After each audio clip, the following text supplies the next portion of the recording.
ಬಸವರಾಜ ಕಟ್ಟಿಮನಿಯವರು ಪ್ರಗತಿಶೀಲ ಸಾಹಿತ್ಯ ಚಳವಳಿ ಹಿನ್ನೆಲೆಯಿಂದ ಮೂಡಿಬಂದವರು. ಬೆಳಗಾವಿ ಜಿಲ್ಲೆಯ ಗೋಕಾಕ್ ತಾಲೂಕಿನ ಮಾಲಮರಡಿಯಲ್ಲಿ ಹುಟ್ಟಿದವರು. ರೈತ ಕುಟುಂಬದ ಹಿನ್ನೆಲೆಯಲ್ಲಿ ಅವರ ಜೀವನ ಅರಳಿತು. 1943ರಲ್ಲಿ ಕರ್ನಾಟಕದಲ್ಲಿ ಪ್ರಗತಿಶೀಲ ಚಳವಳಿ ಬಹಳ ಜೋರಾಗಿತ್ತು. ಅನಾಕರು ಅದರ ನೇತೃತ್ವವನ್ನು ವಹಿಸಿದರು. ಈ ಹಿನ್ನೆಲೆಯಲ್ಲಿ ದೊಡ್ಡ ಕಥಾ ಸಾಹಿತ್ಯದ ನಿರ್ಮಾಪಕರಾಗಿ ಬಸವರಾಜ ಕಟ್ಟಿಮನಿಯವರು ನಮ್ಗೆ ಕಾಣಿಸ್ಕೊಳ್ತಾರೆ. ಬಸವರಾಜ ಕಟ್ಟಿಮನಿಯವರು 1942ರಲ್ಲಿ ಸ್ವಾತಂತ್ರ್ಯ ಸಂಗ್ರಾಮ ಆಂದೋಲನದಿಂದ ಸೆರೆವಾಸವನ್ನು ಅನುಭವಿಸಿದರು. 1944ರಲ್ಲಿ ಅವರ ಮೊಟ್ಟ ಮೊದಲನೇ ಕಥಾ ಸಂಕಲನ ಕಾರವಾನ್ ಪ್ರಕಟ ಆಯಿತು. 1968ರಲ್ಲಿ ವಿಧಾನ ಪರಿಷತ್ತಿಗೆ ಆಯ್ಕೆಯಾದರು. 1980ರಲ್ಲಿ ಬೆಳಗಾಂ ಕನ್ನಡ ಸಾಹಿತ್ಯ ಸಮ್ಮೇಳನ ಅಧ್ಯಕ್ಷರಾಗಿದ್ದರು ಅವರು. ಇಡೀ ಬಸವರಾಜ ಕಟ್ಟಿಮನಿಯವರ ಕಥಾ ಸಾಹಿತ್ಯವನ್ನು ಗಮನಿಸಿದರೆ ಮುಖ್ಯವಾಗಿ ಅವರ ಕಥೆಗಳಲ್ಲಿ ವಾಸ್ತವತೆ ಮತ್ತು ಮುಗ್ಧತೆ ಮುಖಾಮುಖಿಯಾಗಿರ್ತಕ್ಕಂಥ ನೋಡ್ಬೋದು. ಅಸಮಾನತೆಯ ಕ್ರೌರ್ಯವನ್ನು ನಾವು ಗಮನಿಸ್ಬೋದು.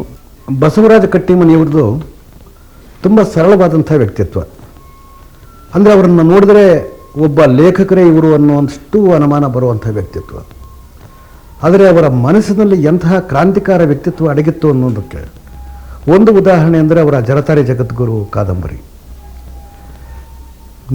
ಕಟ್ಟಿಮನಿಯವರು ಬರೆದ ಕಾಲಕ್ಕೆ ವೀರಶೈವ ಸಮಾಜದಲ್ಲಿಯೇ ಹುಟ್ಟಿ ವೀರಶೈವ ಮಠಗಳನ್ನು ಟೀಕಿಸುವಂಥ ಎದೆಗಾರಿಕೆ ಯಾರೂ ತೋರಿರಲಿಲ್ಲ.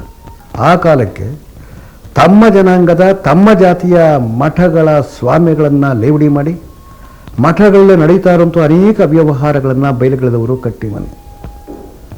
ಕಟ್ಟಿಮನಿಯವರು ಧಾರವಾಡದಲ್ಲಿಯೇ ನೆಲೆಸಿ ಧಾರವಾಡದಲ್ಲಿಯೇ ಕೊನೆಯ ಉಸಿರು ಎಳೆದರು. ಆದರೆ ಅವರು ಬದುಕಿದ್ದಷ್ಟು ತಿರುವು ತಮ್ಮ ವ್ಯಕ್ತಿತ್ವವನ್ನು ಜೀವಂತವಾಗಿ ಇಟ್ಟುಕೊಂಡಂಥವರು. ಅವರ ಬರವಣಿಗೆ ತುಂಬ ಲವಲವಿಕೆಯಾಗಿರುತ್ತೆ. ಈ ಹೊತ್ತು ಕೂಡ ಕಟ್ಟಿಮನಿಯವರ ಕಥೆಗಳು ನಮ್ಮ ಸಮಾಜದ ದೃಷ್ಟಿಯಿಂದ ಮತ್ತು ಈ ಹೊತ್ತಿನ ಶೈಲಿಯ ದೃಷ್ಟಿಯಿಂದ ತುಂಬ ಪ್ರಸ್ತುತ ಅನಿಸುತ್ತೆ. ಕಟ್ಟಿಮನಿಯವರು ಕೇವಲ ದ್ವೇಷಕ್ಕಾಗಿ ಸೇಡಿಗಾಗಿ ತಮ್ಮ ಜನಾಂಗದ ಮಠಗಳನ್ನು ಲೇವಡಿ ಮಾಡಲಿಲ್ಲ. ಅವರಿಗೆ ಆಳವಾದಂಥ ಸಾಮಾಜಿಕ ಕಳಕಳಿ ಇತ್ತು.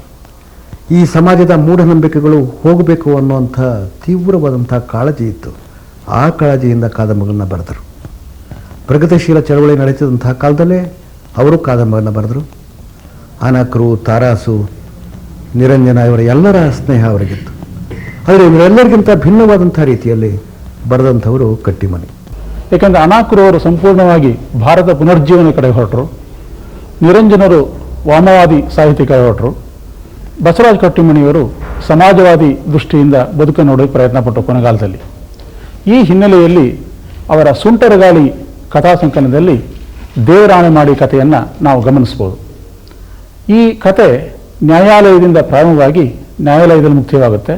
ಇದರ ಮಧ್ಯೆ ಆ ಹುಂಬ ಲಕ್ಕನ ಕತೆ ಬಿಚ್ಚಿಕೊಳ್ತಾ ಹೋಗುತ್ತೆ.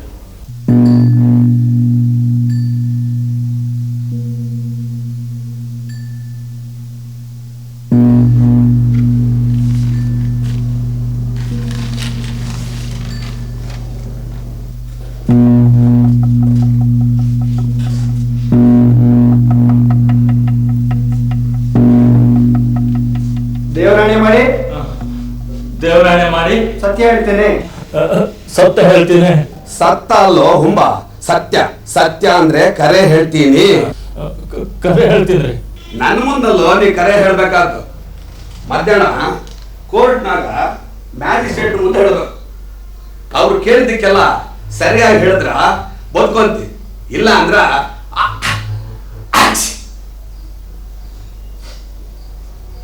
ಇಲ್ಲ ಅಂದ್ರ ಜೈಲಿಗೆ ಕಳಿಸ್ತಾರ.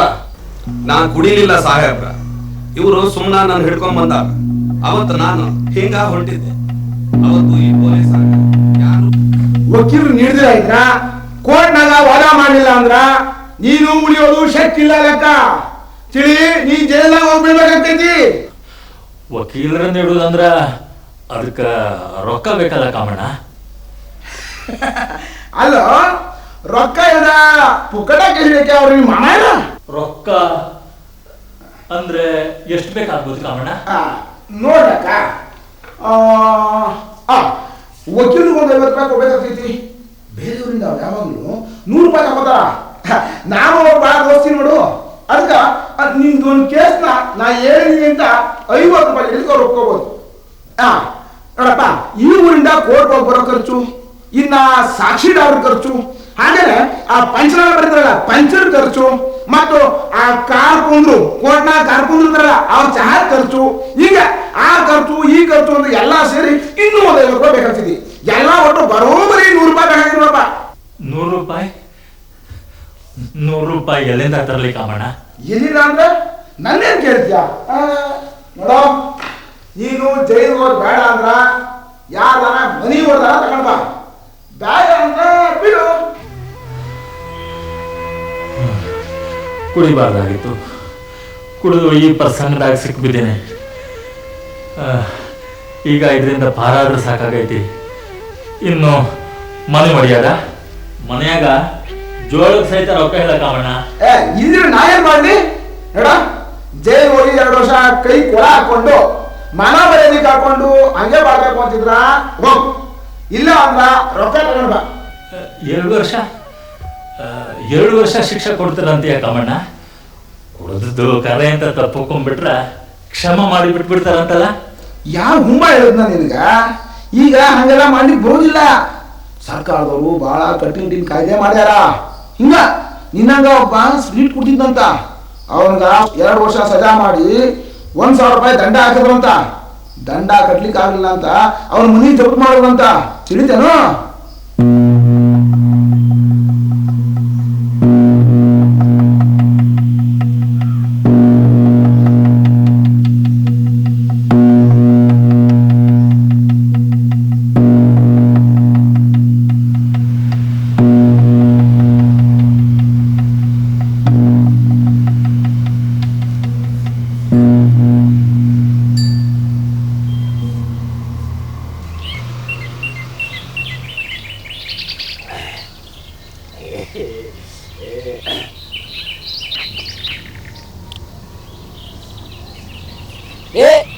ಯಾವನೇ ಮುರಿಯೋದು?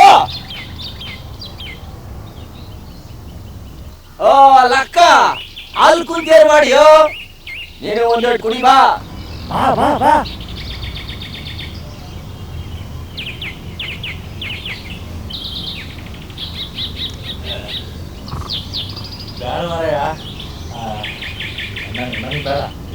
ಕುಡಿ ಮಾರಾಯ. ಅಲ್ಲ ಇವತ್ತೇ ನೀನು ಮಾರಿ ಒಂಥರ ಇಳ್ದಂಗೈತಿ. ಒಂದ್ರ ಗುಡ್ ಕುಡ್ದಿ ಅಂದ್ರ ಮನದಾಗಿನ ದುಃಖ ಅಲ್ಲ ಹಂಗ ಹಿಡ್ದೋಗ್ತೈತಿ. ಖರೆ ಮೋಲಾದೆ ಎಲ್ಲ ಎಲ್ಲ ಬರ್ತೈತಿ. 20 ವರ್ಷದಿಂದ ಶರೀರೊಳಗ ಮುಳುಗಿ ಹೇಳ್ತಿರೋನ ನನಗೆ ಗೊತ್ತಿಲ್ಲ ಅಂತೇನು? ದಿರಾ ಒಂದೊಂದು ಬಾಟ್ಲಿ ಕುಡಿತಾ ಬಂದಿ ಅಂದ್ರ ಮನದಾಗಿನ ದುಃಖ ಮೈಯಾಗಿನ ರೋಗ ಎಲ್ಲ ಸುಟ್ಟು ಬೂದಿ ಹಾಕತಿ. ಆಮೇಲೆ ನೀನ್ ಹಿಡಿಯೋರು ಯಾರೇ? ನೀನೇ ರಾಜ. ಕುಡಿಯೋದು ಕೆಟ್ಟದು ಅಂತಾರಲ್ಲ ಮೋಲಾದೆ. ತಾಳಿಯಾಗಿ ಯಾರೋ ಹಾಕಲ್ ಅಂತಾರಷ್ಟೇ. ಇದು ಸರಿ ಅವ್ರಿಗೆಲ್ಲ ಗೊತ್ತಾಗಬೇಕು. ಅವೇಲಕ್ಕ ಕುಡಿಯೋದು ಕೆಟ್ಟದಾಗಿದ್ರೆ ರಾಜ ಮಹಾರಾಜರು ದೊಡ್ಡ ದೊಡ್ಡ ಮನುಷ್ಯರೆಲ್ಲ ಯಾಕೆ ಕುಡಿತಿದ್ರು? ಮತ್ತೆ ಕುಡಿಬಾರ್ದು ಅಂತ ಕಾಯ್ದೆ ಬಂದೈತಂತಲ್ಲ? ಕಾಯ್ದೆ ಅಲ್ಲಲೇ ಲಕ್ಕ, ಯಾರಲ್ಲೇ ಕೇಳ್ತಾರೆ ಕಾಯ್ದೆ? ಆದ್ ಬಿದ್ದೈತಿ ಪುಸ್ತಕದಾಗ. ಅಲ್ಲದೆ ಕುಡಿಯೋರೆಲ್ಲ ಕುಡಿತಾನೆ ಇದ್ದಾರೆ. ಎಷ್ಟಲ್ಲೇ ಬೇಕು ನಿನಗೆ ಸರಿ ಪಟ್ಟಣದಾಗ ಅಲ್ಲಿ ಸಿಗೋ ಸಿರಿನೆಲ್ಲ ಸುರುವುದ್ರ ಒಂದು ಬಾವಿ ಹಾಕತ್ತಲೇ ಬಾವಿ. ಅಲ್ಲಪ್ಪ ಮೌಲಾರೆ, ಪಟ್ಟಣದಾಗ ಹೆಂಗ್ ಸಿಗ್ತೈತಿ ಸರಿ? ಅಲ್ಲೇನು ಪೊಲೀಸ್ ಇಲ್ವಾ? ಅದರಲ್ಲ ಬೇಕಾದಷ್ಟು ಮಂದಿ ಹುಡುಗರಿಂದ ರೊಕ್ಕ ಸಿಕ್ಕ ಸಾಕಲ್ಲಪ್ಪ ಅವ್ರಿಗೆ.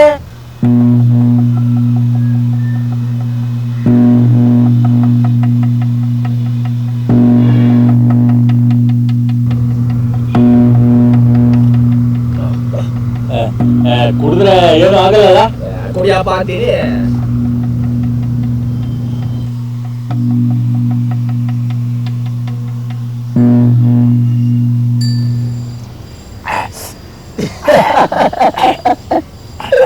ಬರೀ ಕೊಡಿದ್ರೆ ಹಂಗ ಆಗಲ್ಲ ಮತ್ತ.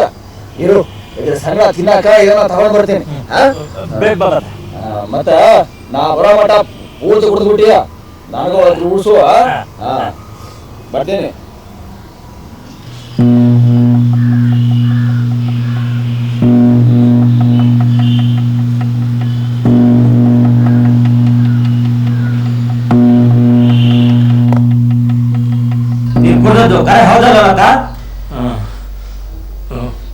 ಕುಡ್ದಿದ್ದೆ ಸಾಬ್ರೆ.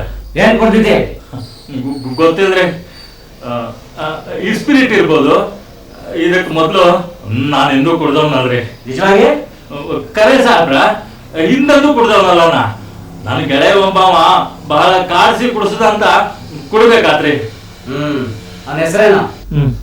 ನಾನಂತೂ ಸಿಕ್ಕಿ ಬಿದ್ದದಾಯ್ತು ಪೊಲೀಸರ ಕೈಯಲ್ಲಿ. ಮೂಲಾಗಿ ತಪ್ಪಿಸ್ಕೊಂಡು ಓಡೋಗಿರ್ಬೇಕು. ಅವನೊಬ್ಬನಾದ್ರೂ ಪಾಲಾಗ್ರಿ. ಈಗ ನಾನು ಅವನ ಹೆಸರು ಹೇಳಿದ್ರ ಪೊಲೀಸರು ಅವನು ಹಿಡಿತಾರ. ನನ್ಗೆ ಗೊತ್ತಿಲ್ರಿ. ಹೇಳಕ್ಕ ಅವ್ನು ಯಾರು ಹೇಳ. ನಂಗೆ ಗೊತ್ತಿಲ್ರಿ.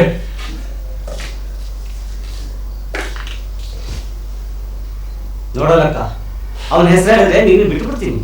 ನಿನ್ಗೇನು ಮಾಡೋದಿಲ್ಲ. ನಮಸ್ಕಾರ ಸಾಬ್ರ. ವಕೀಲರಿಂದ ಲಕ್ಕಣ್ಣಂಗೆ ಜಾಮೀನು ಪತ್ರ ತಂದಿದ್ದೀನಿ ಸಾಬ್ರ.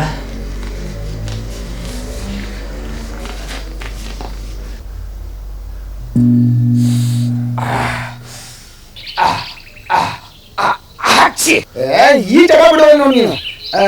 ನೋಡ ಟೋಪಿ ಶಾಂತಣ್ಣ, ಅವನಿಗೇನು ತಿಳಿಯಾಣಿಲ್ಲ. ಎಲ್ಲ ನೀನೇನು ಬೆಳೆಸ್ಬೇಕು. ತಿಳಿತಾನ? ನೀವೇನ್ ಚಿಂತೆ ಮಾಡಬೇಡಿ. ಸರ್ಕಾರ ಹೊಸ ಹೊಸ ಕಾಯ್ದೆ ಮಾಡಿದಷ್ಟು ನಮಗ ಹೊಸ ಹೊಸ ಗಿರಾಕಿಗಳು ಸಿಗ್ತವೆ. ಸರ್ಕಾರ ಇರೋದೇ ಕಾಯ್ದೆ ಮಾಡೋದಕ್ಕೆ. ನಮ್ಮಂತ ವಕೀಲರು ಇರೋದು ವಾದ ಮಾಡೋದಕ್ಕೆ. ನಮ್ಮಂತರುವಾಗ ನಿಮ್ಗಂತ ಒಬ್ರು ನಾವು ಹುಡುಕೊಡ್ಬೇಕ. ನೋಡ ಊರಾಗ ಇನ್ನಷ್ಟು ಮಂದಿ ಕಾಯ್ದೆ ಭಂಗ ಮಾಡಿಕತ್ತಾರ. ಅವ್ರು ನಿಮ್ಮ ಹತ್ರನೇ ಬರೋದಾರ. ಆದ್ರೆ ನೋಡ್ರಿ, ನೀವು ಸ್ವಲ್ಪ ಕಮ್ಮಿ ಶುಲ್ಕ ವಸೂಲಿ ಮಾಡ್ಬೇಕ್ರಿ. ಅದು ತಿಳಿದೇನಾ? ನಾ ಏನ್ ಅವ್ರ ಮನೆ ಮುರಿದು ನನ್ನ ಮನೆ ಕಟ್ಟಿಸ್ತೀನಿ ಹೇಳ್ರಿ. ಕೋರ್ಟಿನ ಖರ್ಚು, ಓಡಾಡೋದ್ ಖರ್ಚು, ಕಾರ್ಕೂನಿನ ಖರ್ಚು ಇಷ್ಟ ನಾವು ವಸೂಲಿ ಮಾಡೋದ. ಹಂಗ ನೋಡಿದ್ರ ನನ್ನ ಸೇವಾ ಪುಕ್ಟೇನೆ ಆಗ್ತೈತಿ. ನನಗೆ ದುಡ್ಡಿನ ಆಸೆ ಇಲ್ಲ, ಹೆಸರು ಬೇಕಷ್ಟೇ. ಅದಕ್ಕೆಲ್ಲಪ್ಪ ನಾವೆಲ್ಲ ಸರಿ ಹೆಸರು ಕೊಟ್ಟಿರೋದು ಟೋಪಿ ಶಾಂತಪ್ಪ ಅಂತ. ಅಲ್ಲ, ನೀ ಪೇಟ ಕಟ್ಟಿದ್ರು ಮಂದಿ ತಲೆಗೆ ಅದೆಷ್ಟು ಚಂದ ಟೋಪಿ ಹಾಕ್ತಿ. ಹುಂಬ ನನ್ನ ಮಕ್ಕಳು. ಈಗಿನ ಮಂದಿ ಎಲ್ಲ ಬದ್ಮಾಶಿದ. ನಾನು ವಾದ ಮಾಡಿ ಬಿಡಿಸ್ತಾ ಇದ್ದಿದ್ರೆ ಇಡೀ ಊರೇ ಜೈಲಾಗಿರ್ತಿತ್ತು ಇಷ್ಟೊತ್ತಿಗೆ. ಅಷ್ಟು ಕೃತಜ್ಞತೆ ಇಲ್ಲ ಈ ಮಂದಿಗೆ. ಹೀಗೆ ನಮ್ಮಂತ ಸಜ್ಜನರು ಕಂಡ್ರ ಹಿಂದೆ ಏನಾದ್ರೂ ಒಂದು ಹೆಸರಿಡೋದು. ಸಿಟ್ಟಿಗೆ ಬರೋ ಶಾಂತಪ್ಪ, ಶಾಂತನಾಗು. ನೋಡು, ನಾಳೆ ಮುಂಜಾನೆ ಲೆಕ್ಕನ ನಿನ್ನಂತ ಕಳಿಸ್ತೀನಿ. ನೀ ಅವ್ನಿಗೆ ಏನೇನು ತಿಳುವಳಿಕೆ ಹೇಳ್ಬೇಕು ಎಲ್ಲ ಹೇಳಿ ಮುಂದೆ ಏನ್ ಮಾಡ್ಬೇಕು ಅದು ನೋಡು. ನಾ ಈಗ ಬರ್ತೀನಿ. ದೇಶದ ಕೆಲಸ ಭಾಳ ಬಲ್ಲ. ಮಂದಿಗೆ ಟೋಪಿ ಹಾಕೋದು ಇವರು, ಹೆಸರು ಮಾತ್ರ ನಮ್ಗೆ.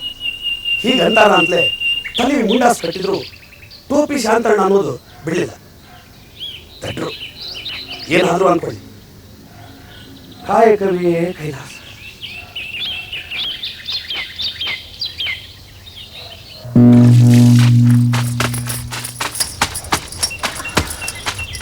ನೋಡುವ ಏನು ಬುಗ್ಗಡಿ ಹರಕತ್ ಮಾಡ್ಕೊಂಡವ. ಸರಿ ಕುಡಿಬಾರದಂತ ಕಾಯ್ದೆ ಬಂದ ಮ್ಯಾಗ ಇವ ಕುಡಿಲಿಕ್ಕೆ ಹೋಗ್ಬೇಕ ಅಂತ ಏನಾಗಿದೆ ಅವನಿಗೆ?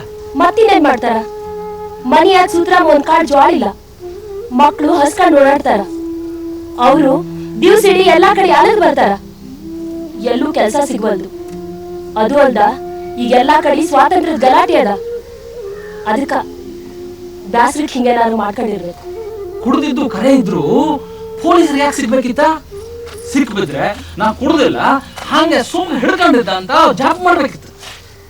ಅವ್ರು ಎಂದು ಸುಳ್ಳು ಹೇಳ್ದವ್ರಲ್ಲ, ಇದನ್ನ ಹೆಂಗ್ ಸುಳ್ಳು ಹೇಳ್ತಾರ? ಅದು ಅಲ್ದ ಆ ಪೊಲೀಸ್ನವ್ರೆ ಅವ್ನ ಕಂಡ್ರಂತಲ್ಲ. ಆತು ಇನ್ನಾತು, ಇನ್ನ ಕೋರ್ಟು ಕಚೇರಿ ಅಂತ ಅವ ಪಟ್ನಕ್ಕೆ ಅಲ್ದಾಡ್ಬೇಕಾಗ್ತದೆ. ಸಜಾ ಗಿಜಾ ಆದ್ರೆ ಜೈಲ್ಗೂ ಹೋಗ್ಬೇಕಾಗ್ತದೆ. ಇದನ್ನೆಲ್ಲ ಕಣ್ಣಿಂದ ನೋಡ್ಬೇಕಂತ ನಾನಿನ್ನ ಬದುಕೇನಲ್ಲ. ಇದು ನನ್ನ ಹಣಿ ಬರಹ. ಇಬ್ಬದ್ ರೊಕ್ಕ ಎಲ್ಲ ಹಚ್ಚಿ ಅವನ್ಗ ಜಾಮೀನ್ ಮೇಲೆ ಬೆಳೆಸ್ಕೊಂಡ್ ಬಂದೇನಿ. ಇನ್ ನನ್ನ ಕೈಯಾಗ ಒಂದ್ ದಮಡಿನೂ ಇಲ್ಲ. ಅದೇನ್ ಮಾಡ್ಕಂತೀರ ಮಾಡ್ಕೊಳ್ಳಿ. ಮಾಡಿದ್ದೆಲ್ಲ ಮಾಡಿ ಮಾರಿ ಮರೆಸ್ಕೊಂಡ್ ಕುಂತಾನವ. ಹೇಳದನವ ಮಾಳ್ಗಿ ಮೇಲೆ ಕುಂತಾರ. ಮಾಂಗ್ಯ ಮಾಳ್ಗಿ ಮೇಲೆ ಕುಂತ್ರ ಹೋದ ಮನ ಬರ್ತದೇನ? ಮಾಂಗ್ ನಾನು ಮಾಗಂತಂದು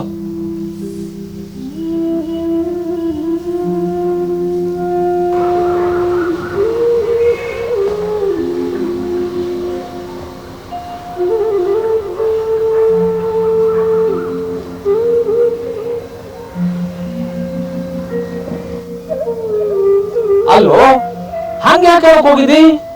ಕುಡ್ದೇ ಇಲ್ಲ ಅಂತ ಸಾಧಿಸ್ಬೇಕಿತ್ತಪ್ಪ. ನಾನು ಕುಡ್ದಂತೂ ಕರೆ, ಕುಡ್ದು ಇಲ್ಲ ಅಂತ ಹೆಂಗ ಹೇಳಿ ಮಾವ? ನೀವೊಬ್ಬ ಹರಿಶ್ಚಂದ್ರ ಮೊಮ್ಮಗ. ಅಲ್ಲೋ ಕಾಲ ಹೇಳಿ ಬದುಕಾಗ್ತದ ಈಗಿನ ಪ್ರಪಂಚದಾಗ.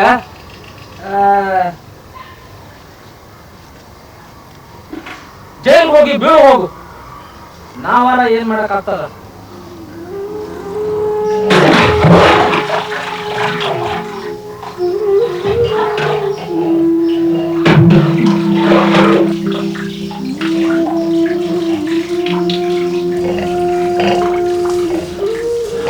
ದುಡ್ಡಿಗೇನ್ ಮಾಡೋದು? ಇನ್ನೇನ್ ಮಾಡೋದು? ಎಮ್ಮೆ ಮಾರ್ಬಿಡೋಳು. ಇರೋದು ಒಂದೆಮ್ಮೆ, ಅದನ್ನು ಮಾಡಿದ್ರೆ ಮುಂದೆ ಹೆಂಗ? ದೇವ್ರ ಇಟ್ಟಂಗ ಆಗ್ತೈತಿ. ಮೊದ್ಲು ಈ ಕಟ್ಲೆ ಮುಗಿದ್ರೆ ಸಾಕಾಗೈತಿ. ಸಂತಿಗೆ ಹೋಗಿ ಎಮ್ಮೆ ಮಾರ್ಬಿಟ್ ಬಾ.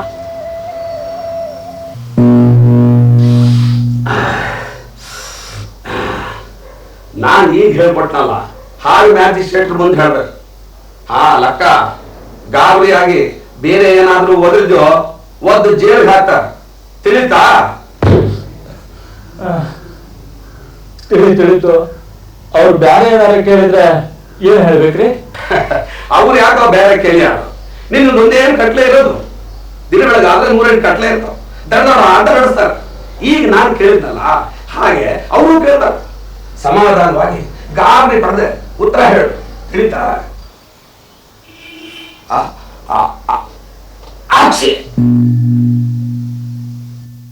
ನೀ ಕುಡ್ದಿದ್ದು ನಿಜವೋ ಸುಳ್ಳು?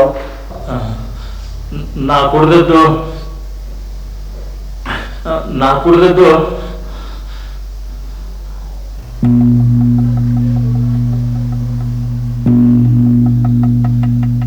ಕಾಯ್ದಿ ಅದೇ ಲೆಕ್ಕ. ಯಾರ್ಲೇ ಕೇಳ್ತಾರೆ ಕಾಯ್ದಿನ? ಆದ್ರೂ ಬಿದ್ದೈತಿ ಪುಸ್ತಕದಾಗ. ನಾನು ಕುಡ್ದದಂತೂ ಕರೆ, ಕುಡ್ದು ಇಲ್ಲ ಅಂತ ಹೆಂಗ ಹೇಳಿ ಮಾವ? ನೀವೊಬ್ಬ ಹರಿಶ್ಚಂದ್ರ ಮೊಮ್ಮಗ. ಅಲ್ಲೋ ಕಾಲ ಹೇಳಿ ಬದುಕಾಗ್ತದ ಈಗಿನ ಪ್ರಪಂಚದಾಗ. ಕುಡ್ದದ್ದು ಕರೆ ಅಂತ ತಪ್ಪಿಕೊಂಡ್ಬಿಟ್ರೆ ಕ್ಷಮ ಮಾಡಿ ಬಿಟ್ಬಿಡ್ತಾರಂತಲ್ಲ. ಯಾರು ಹುಂಬ ಹೇಳಿದ್ನ ನಿನ್ಗ? ಈಗ ಹಂಗೆಲ್ಲ ಮಾಡಿ ಬೋದಿಲ್ಲ. ಸರ್ಕಾರದವರು ಬಹಳ ಕಠಿಣ ಕಾಯ್ದೆ ಮಾಡ್ಯಾರ. ಹಿಂಗ ನಿನ್ನಂಗ ಒಬ್ಬ ಸ್ಪೀಡ್ ಕೊಟ್ಟಿದ್ದಂತ ಅವ್ರಗ 2 ವರ್ಷ ಸಜಾ ಮಾಡಿ 1,000 ರೂಪಾಯಿ ದಂಡ ಹಾಕಿದ್ರಂತ. ದಂಡ ಕಟ್ಲಿಕ್ಕೆ ಆಗಿಲ್ಲ ಅಂತ ಅವ್ರ ಮನಿ ಜಪ್ತ್ ಮಾಡುವಂತ. ತಿಳಿತೇನು? ನಾನ್ ಈಗ ಹೇಳ್ಕೊಟ್ನಲ್ಲ, ಹಾಗೆ ಮ್ಯಾಜಿಸ್ಟ್ರೇಟ್ರ್ ಮುಂದೆ ಹೇಳ್ಬೇಕು. ಲಕ್ಕ ಗಾಬರಿಯಾಗಿ ಬೇರೆ ಏನಾದ್ರೂ ಒದರಿದ್ಯೋ ಒದ್ದು ಜೈಲ್ಗೆ ಹಾಕ್ತಾರ. ತಿಳಿತಾ?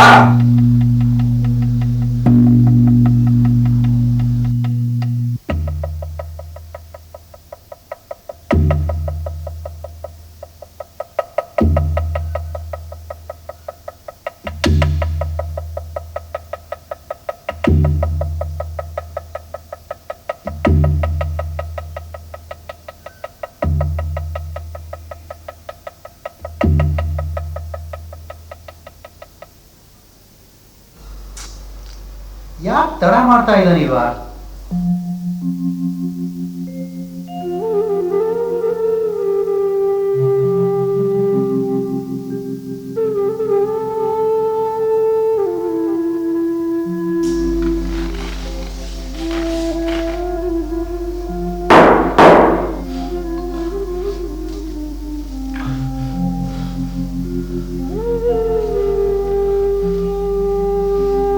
ಹೇಳು, ನೀ ಕುಡ್ದಿದ್ಯೋ ಇಲ್ವೋ?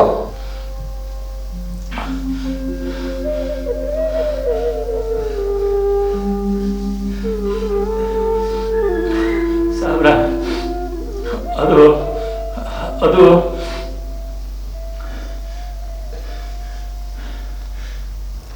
ಕಡೆ ಬಾರಿ ಕೇಳ್ತಾ ಇದ್ದೀನಿ, ನಿಜ ಹೇಳು. ನಾ ಸುಳ್ಳು ಹೆಂಗೆ ಹೇಳಿದೆ ಅವರು? ಇಲ್ಲಿ ತನಕ ಒಮ್ಮೆನೂ ಸುಳ್ಳು ಹೇಳಿಲ್ಲ. ಬುದ್ಧಿ ಇಲ್ಲದ ದಡ್ಡ ಅದೇನೆ. ನಾ ಕುಡಿದ್ ಖರೆ ಐತ್ರಿ. ಇನ್ ಮುಂದ ಎಂದೆಂದಿಗೂ ಕುಡಿಯೋದಿಲ್ಲ ಅದೇ ಅವರು.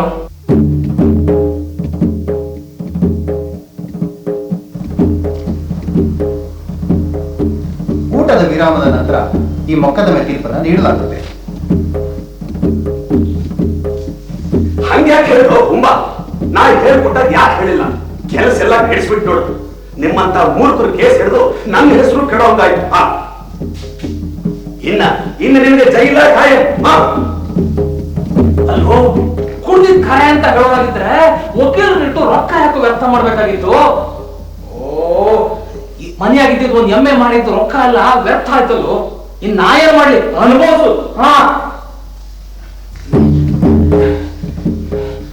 ಅಲ್ಲ, ನೀನ್ ಸಾಹಸ ಮಾಡಿ ನನ್ಗೂ ಕೆಟ್ಟ ಹೆಸರು ಬಂದಂಗ. ಅಲ್ಲ, ನೀನ್ ಕುಡಿದಿಲ್ಲ ಅಂತ ಸಾಹಸಿದ್ರ ಏನಾಗ್ತಿತ್ತು? ಅನ್ಭವಿಸು ನೋಡ. ಇನ್ನೊಮ್ಮೆ ನಮ್ಮ ಮನೆ ಕಡೆ ಬಂದಿದೆಯಾ ಜೋಕೆ ಏನು ವ್ಯವಹಾರ ಕೊಡ್ಬೇಡ.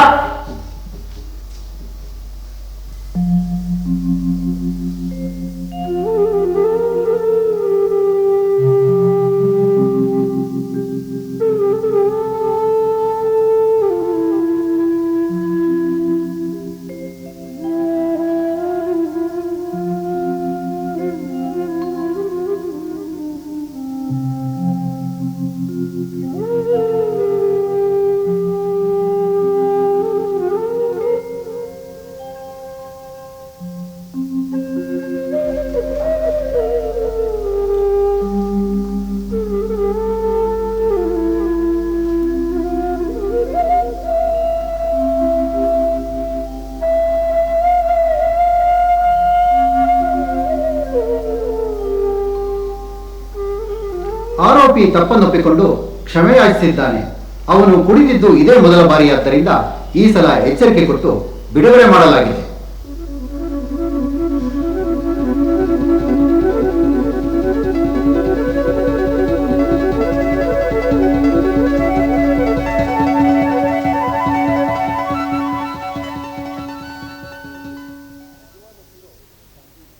ಈ ಕಥೆಯಲ್ಲಿ ನಿಜವಾದ ಹೀರೋ ಗಾಂಧಿನೇ.